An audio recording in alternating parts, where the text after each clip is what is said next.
लग्नाचं जाळं पर्व 2 भाग 17. दक्ष मस्तपैकी दीक्षाचं स्वप्न पाहत झोपला होता. अचानक त्याला कोणीतरी हलवले असा भास व्हायला लागला. त्याने कूस बदलली.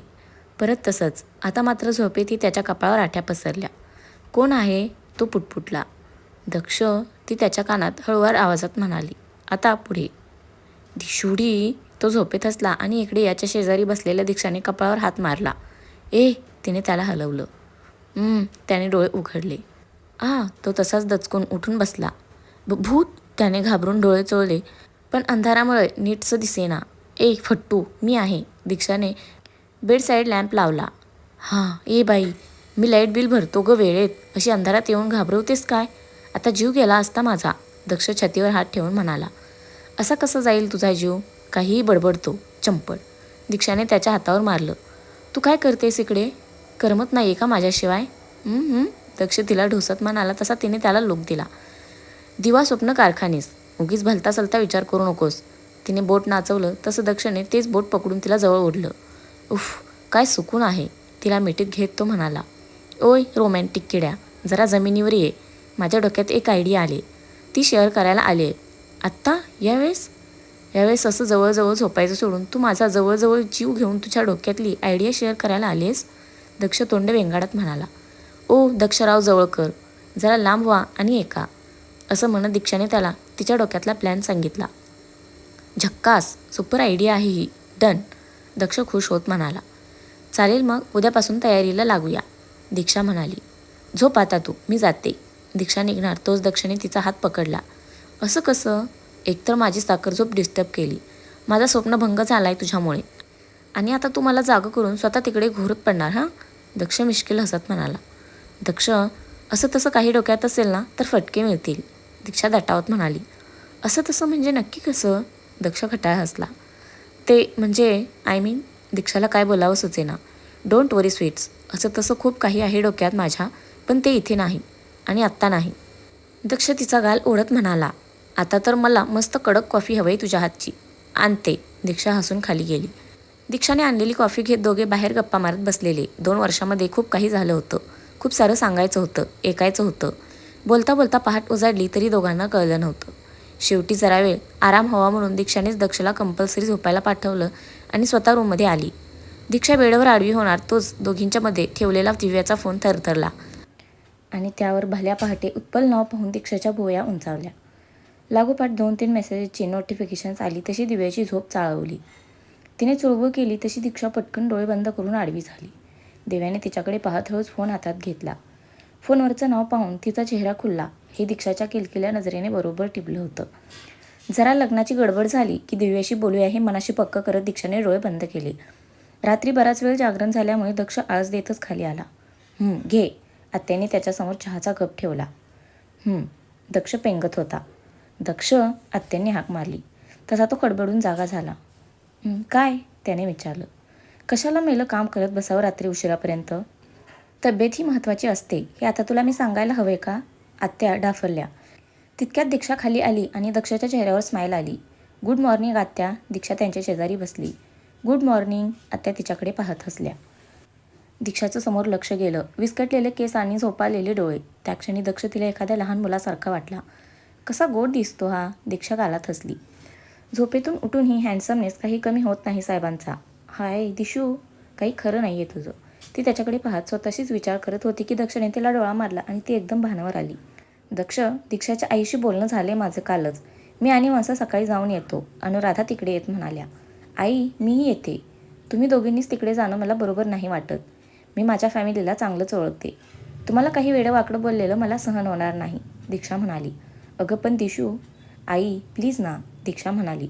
बरं हरकत नाही. अनुराधा म्हणाल्या. साधारण 10:30च्या सुमारास अनुराधा आत्या आणि दीक्षाच्या घरी जायला निघाल्या. तिच्या सोसायटीच्या गेटमधून गाडी आत शिरली. ड्रायव्हरने गाडी पार्क केली तशी दीक्षा खाली उतरली आणि तिने अनुराधा आणि आत्यांसाठी दार उघडलं. अगं बाई, दीक्षा ना. तिच्याच फ्लोअरवरच्या एका काकी तिला पाहून लगेच तिच्याजवळ आल्या. काय गं, बऱ्याच महिन्यांनी आलीस. बेंगलोरमध्येच संसार थाटलास की काय? त्यांनी खोचकपणे विचारलं. नाही हो, पण इकडे थाटतेय. या तुम्ही माझा संसार बघायला. दीक्षाने गोडीत त्यांचा टोमणा साभार परत केला. पाहुणे दिसतायत. काकी ऑन फायर. हो, या माझ्या सासूबाई अनुराधा कारखानेस आणि या आत्ते सासूबाई अनघा क्षीरसागर. या आमच्या शेजारच्या भोचक सॉरी जाचक काकी. दीक्षाने ओळख करून दिली. तसा काकींचा चेहरा पाहण्यासारखा झाला. काय ग, नवरा कुणीकडे आहे मग? त्यांनी लगेच पुढचा प्रश्न विचारलाच. तो व्हायचा आहे अजून, त्याचीच बोलणी करायला आलोय. दीक्षा स्वॅग आणि काकी क्लीन बोल्ड. त्या टोटल कन्फ्यूज होऊन तिच्याकडे पाहत होत्या आणि दीक्षा मात्र त्यांना एक गोड स्माईल देऊन या दोघींना घेऊन लिफ्टकडे गेली. बेल वाजली तसं सुलभांनी नाखुशीनेच दार उघडलं. समोर आत्या आणि अनुराधांना पाहूनही त्यांचा चेहरा निर्विकारच होता. आत घेतेस ना? मागून दीक्षाचा आवाज आला आणि आता मात्र त्यांच्या चेहऱ्यावर राग दिसायला लागला. या, त्यांनी दरवाजा उघडला. या तिघी आत आल्या आणि त्यांनी कॉरिडॉरमध्ये एक नजर टाकत दार लावून घेतलं. आई, आत्या बसा ना, तुम्ही पहिल्यांदाच घरी आलायत ना? दिशू हसून म्हणाली. अनुराधा आणि अनघांनी आजूबाजूला नजर फिरवली. अगदी आलिशान नाही पण छान सजवलेलं नीटनेटकं घर होतं दीक्षाचं. छान आहे घर, अनुराधा सुलभांना म्हणाल्या, ज्या मख्ख उभ्या होत्या. त्यांचा आवाज ऐकून सुधाकर आतून बाहेर आले. पाठोपाठ सुरेंद्र आणि सायलीही बाहेर आली. जरा चहा पाण्याचं बघ, सुधाकर म्हणाले. तशा सुलभा त्यांच्यावर रागीट कटाक्ष टाकून आत गेल्या. पाठोपाठ सायलीही गेल्या. राहू देत, कशाला या फॉर्मॅलिटीज हव्यात, आत्या म्हणाल्या. रीत आहे ती. असो, बोला, सुधाकर दीक्षावर कटाक्ष टाकत म्हणाले. ती जरी तिच्या घरी आली होती तरी तिच्या नजरेत परकेपणाची भावना स्पष्ट दिसत होती. एक क्षण त्यांना वाईट वाटलं, पण तिचा डिसिजन आठवला आणि त्यांचा राग उफाळून आला. त्यांनी मान वळवली. दीक्षा मात्र शांतपणे समोर बसली होती. तिचे काकाही तिच्याकडे रागाने पाहत होते, पण तिला जणू काही कसलाच फरक पडत नव्हता. तुम्हाला तर माहीतच आहे, दक्ष आणि दीक्षा एकमेकांवर प्रेम करतात. गेल्या वेळेस जे झालं त्यानंतर दक्षविषयी तुमच्या मनात राग असणं साहजिकच आहे. पण सगळं काही विसरून आपण पुन्हा एकदा नव्याने सुरुवात करावी असं आम्हाला वाटतंय. मुलांचा निर्णय तर झालाच आहे, पण पालक म्हणून आपणही त्यांच्या बाजूने विचार करावा असं आमचं मत आहे. म्हणूनच आम्ही आज दक्ष आणि दीक्षाच्या लग्नाची रीतसर बोलणी करायला इकडे आलोय, अनुराधा अदबीने म्हणाल्या. बोलण्यासारखं राहिले तरी काय, सगळं तर तुम्ही ठरवून मोकळे झालायत. मग ही नाटकं हवीत तरी कशाला? सुलभा किचनमधून चहाचा ट्रे घेऊन येत म्हणाल्या. सुलभा, सुधाकर त्यांच्याकडे पाहत म्हणाले. त्यांचं म्हणणं ऐकून घ्या आधी. काय ऐकायचंय? इकडे आपलंच नाणं खोटं ठरलंय. आपलीच पोरगी अविचारी वागते तर त्यांच्या पोराला दोष देऊन उपयोग तरी काय आहे? हिला ना आपली पर्वा आहे ना लोकांची.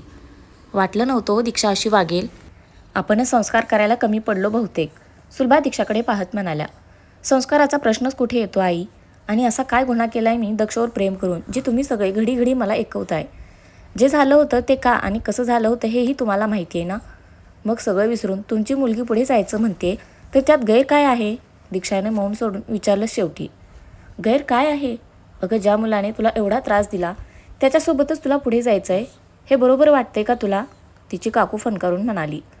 त्रास दिला. दक्षला विलनच करून टाकले तुम्ही सगळ्यांनी. मान्य आहे, तो जे वागलाय ते अतिशय चुकीचं होतं, पण त्याची शिक्षा भोगली आहे त्याने. एक माणूस म्हणून त्यानं कधीच त्याच्या मर्यादा ओलांडल्या नाही आहेत. उलट माझ्या मर्यादेचं रक्षणच करत आलाय तो आत्तापर्यंत. ना त्याने कधी माझ्यावर वाकडी नजर टाकली ना इतर कुणाला टाकू दिली. भले त्याच्या मनात माझ्याविषयी प्रचंड राग होता, पण त्या रागात तितकीच काळजीही होती. आमचं लग्न जबरदस्ती झालेलं, पण त्याने कधीच माझ्यावर कुठलीच जबरदस्ती केली नाही की तुच्छ वागणूक दिली नाही. उलट या ना त्या मार्गाने मला सपोर्टच करत आलाय. तुम्ही सगळ्यांनी माझी साथ सोडलीत, माझ्यावर विश्वास ठेवला नाहीत, पण त्याने मात्र सत्य समोर आल्यावर माझ्यावर विश्वास दाखवला. आई, तू माझी सख्खी आई असूनही जेवढं मला समजू शकली नाहीस ना, तेवढं अनुराधा आईंनी मला समजून घेतलंय.